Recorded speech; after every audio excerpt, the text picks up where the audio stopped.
తెలుగుదేశంలో నాది. తర్వాత 2019లో పోటీ చేయలేదు కదా సార్? ఎందుకు సార్? కారణం అదే, అందరూ టికెట్లు ఫైనలైజ్ చేస్తారు, నేను కూడా వెళ్ళాను. వెళ్ళిన తర్వాత చంద్రబాబు నాయుడు గారు, చేయండి మురళీమోహన్ గారు మీరు వచ్చారు అన్నాడు, ఒకసారి మీతో మాట్లాడాలండి. ఏంటి నీ సీటు గురించే కదా, నీ సీటు నీ సీటు ఇంకెవరికి ఇచ్చేది లేదు, నీ సీటు నీదే ఖాయం, వెళ్ళి ప్రచారం చేసుకోండి అన్నాడు. కాదండి ఒకసారి మాట్లాడాలి, ఎవరో లేకుండా మాట్లాడాలి, మీరు నేనే ఉండాలి రూమ్లో, తలుపులు వేసేసి మాట్లాడతానండి. సరే అని అందరిని బయటికి పంపించేసి ఆయన నేనే కూర్చున్నాను. ఏంటి చెప్పండి అన్నాడు. నాకు సీటు వద్దని చెప్పడం కోసం వచ్చానండి, నేను పోటీ చేయనండి, ఇక నేను చాలా నష్టపోయాను. ఇక్కడ ఒక పంతం కోసమని ఈ 10 ఏళ్ళు ఇక్కడ ఉన్నాను, 5 ఏళ్ళు అధికారంలో లేకపోయినా 5 ఏళ్ళు కష్టపడి మళ్ళీ గెలిపించుకొని నేనేంటో ప్రూవ్ చేసుకొని కష్టపడి పనిచేసి ఎక్కడ ₹1 గురించి కక్కుర్తి పడకుండా ఎంత చేశాను. నా ఆత్మ నాకు సంతృప్తి ఉంది, నేను పర్ఫెక్ట్గా చేశాననే సంతృప్తి నాకు ఉంది. ఈ సంతృప్తితో వెళ్ళిపోతానండి. ఇక అప్పటికే నాకు 79 ఏళ్ళు, ఈ 79 ఏళ్ళు వచ్చినండి, ఇంకా ఏం చేయనండి. మళ్ళీ ఇదంతా అయినప్పటికంటే 84 సంవత్సరాలు వస్తాయి. ఇప్పుడు కూడా చేస్తే ఇక నా లైఫ్ దీని మూలంగా నా ఆరోగ్యం దెబ్బతిందండి. తర్వాత నా సినిమాలు దెబ్బతిన్నాయి, సినిమాలు మానేశాను. ప్లస్ నా ట్రస్ట్, నా డబ్బులన్నీ తీసుకెళ్ళి అక్కడ పెట్టడం మూలంగా నా ట్రస్ట్ దెబ్బతిందండి. అందుకని నేను అవన్నీ రివైవ్ చేసుకోవాలి. వీటన్నిటికంటే మించి నా వైఫ్కి నేను జీవితం అంతా బిజీగా నడిచి ఎప్పుడో లేట్ నైట్ రావడం, ఇంటికి వచ్చాం, పడుకోవడం, మళ్ళీ పొద్దున్నే వెళ్ళిపోవటం, షూటింగ్కు, వర్క్కు, దేనికో దానికి వెళ్ళిపోవటం, ఇలా గడిచిపోయింది. ఇక నుంచి నా జీవితం మ్యాక్సిమం నా వైఫ్తో గడపాలనుకుంటున్నాను. నేను అన్నీ చెప్పేటప్పటికీ యాక్సెప్ట్ చేసి మీరు చెప్పింది చాలా కరెక్ట్ అండి. కానివ్వండి, మరి అంతమంది సీటు కావాలని వచ్చిన వాళ్ళకి ఇవ్వకుండా మీరేమో వద్దని వచ్చారు, మీరు ఒక్కరే వద్దని వచ్చింది, మరి యాక్సెప్ట్ చేశాను. సార్ ఇప్పుడు రాజకీయాలు అనేటప్పటికి అంటే మీరు అంటే కష్టపడి ఒక ఇమేజ్ సంపాదించుకుంటారు. సో అల్టిమేట్గా వారసత్వం అనేది అంటే సరే మనం చేయలేకపోయినా మన వారసులు ఎవరైనా చేస్తే బాగుంటుంది అని ఒక ఇది ఉంటుంది కదండి.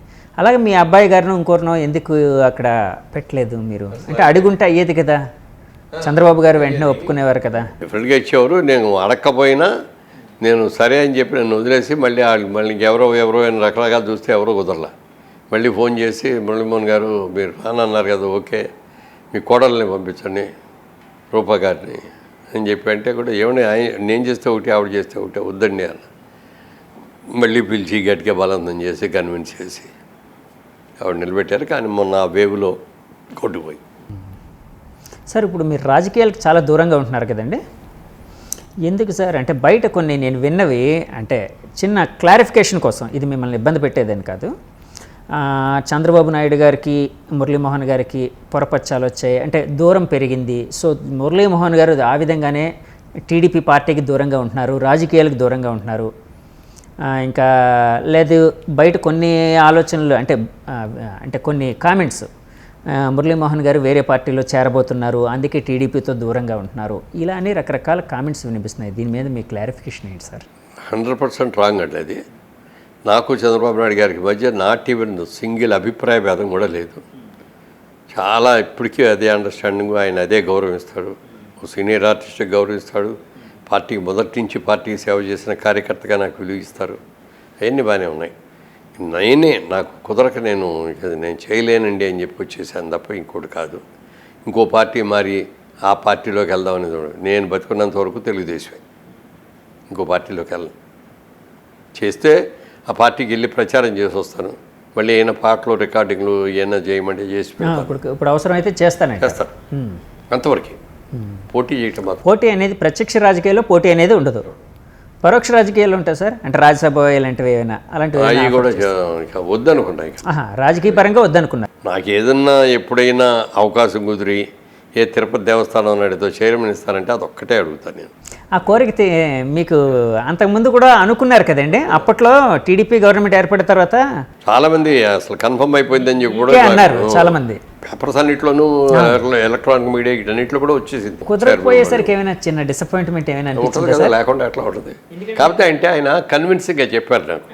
వెళ్ళాడు, ఏమండి బయటంతా నేను మీడియా అంతా నేను గగ్గోలు పెడతా ఉంది, అందరూ ఫోన్లు చేసాము కంగ్రాచులేషన్స్ అని చెప్తున్నారండి, వాళ్ళకి ఏం చెప్పాలో కూడా తెలియట్లేదు, అసలు ఇస్తున్నారా ఇవ్వట్లేదా అని అడిగాను.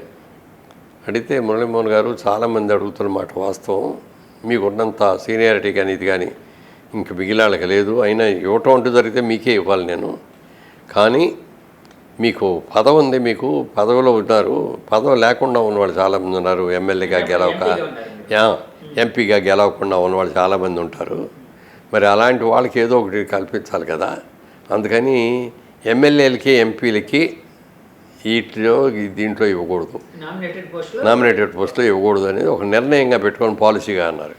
సరే మీరు పాలసీగా పెట్టుకున్నారంటే మాత్రం నేను అడగనండి, బట్ ఇవ్వాలి అని అనుకుంటే మాత్రం నాకున్న అర్హతను ఆలోచించైనా నాకున్న సీనియారిటీ ఆలోచన నాకు ఇవ్వండి అని అంటే లేదు పాలసీ అండి.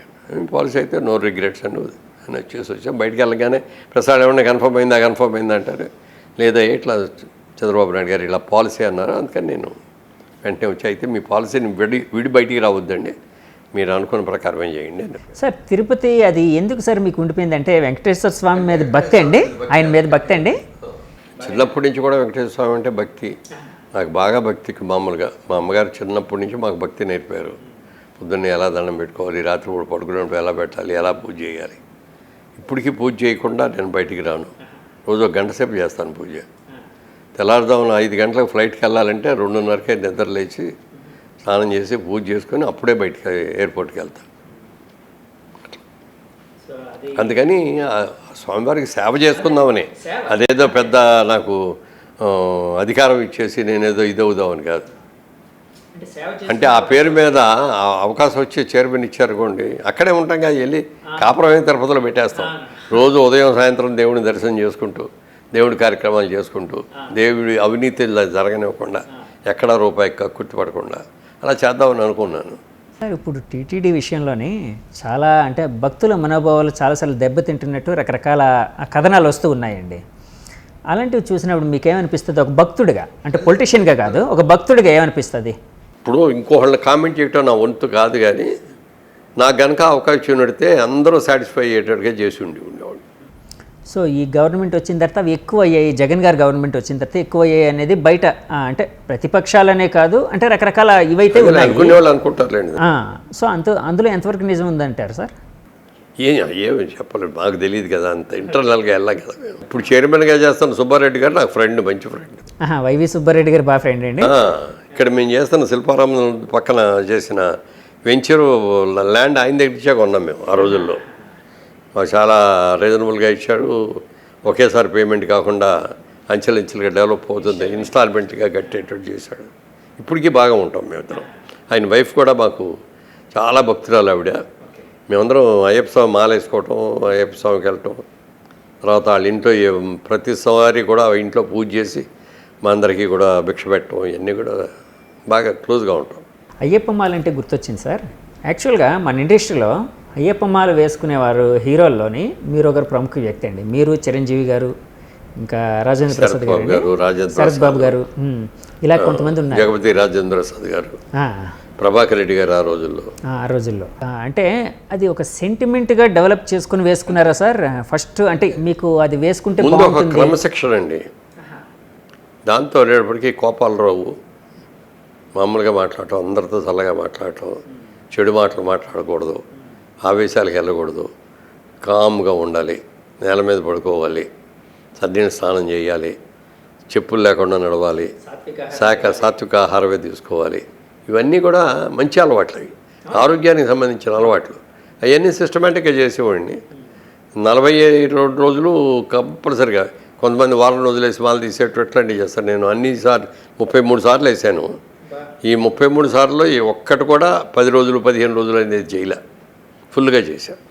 సార్ మీరు గురుస్వామి కంటే అదేంటి సార్ ఏవో ఉంటాయి కదండి, అంటే ఇన్నిసార్లు వేస్తే గురుస్వామి మామూలుగా 18 సార్లు వేస్తే ఒక 18 మెట్లు, 18 సార్లు వేస్తే మా పూర్తి పరిపూర్ణం అన్నట్టు గురుస్వామి అంటారు. నేను అది 36 సార్లు చేద్దామని ట్రై చేశాను. 33 అయిన తర్వాత ఇక బ్రేక్ పడిందంటే నాకు స్పైనల్ కార్డ్ ఆపరేషన్ అయిన తర్వాత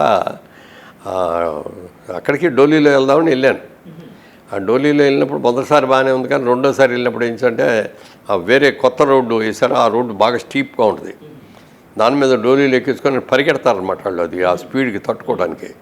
అది పరిగెట్టు ఇట్లా ఊపి మళ్ళీ స్పైనల్ కార్డు రప్చర్ అయింది, మళ్ళీ ఆపరేషన్ చేయాల్సి వచ్చింది. ఇక అందుకని డోలీ కూడా నాట్ అడ్వైజబుల్. మోకాలు ఆపరేషన్ అవడం మూలంగానేమో వాళ్ళు మెట్లెక్కేద్దాను. ఇక అందుకని ఇక చేసేది లేదు. ఈ సంవత్సరం నుంచి నేను అనుకున్నది ఏంటంటే మాల వేసుకొని తిరుపతి అక్కడికి శబరిమల వెళ్లకుండా ఇక్కడే ఎక్కడో ఇరుముడి ఏదో గుళ్ళోకి తీసుకెళ్ళి ఇచ్చేసేది. My love for nutritious food choices, healthy lifestyles, and helping people cultivate these changes in their daily lives motivates me. I have explored a few options, but Sun Institute is the obvious choice for my journey. Sun International, Hyderabad, Visakhapatnam.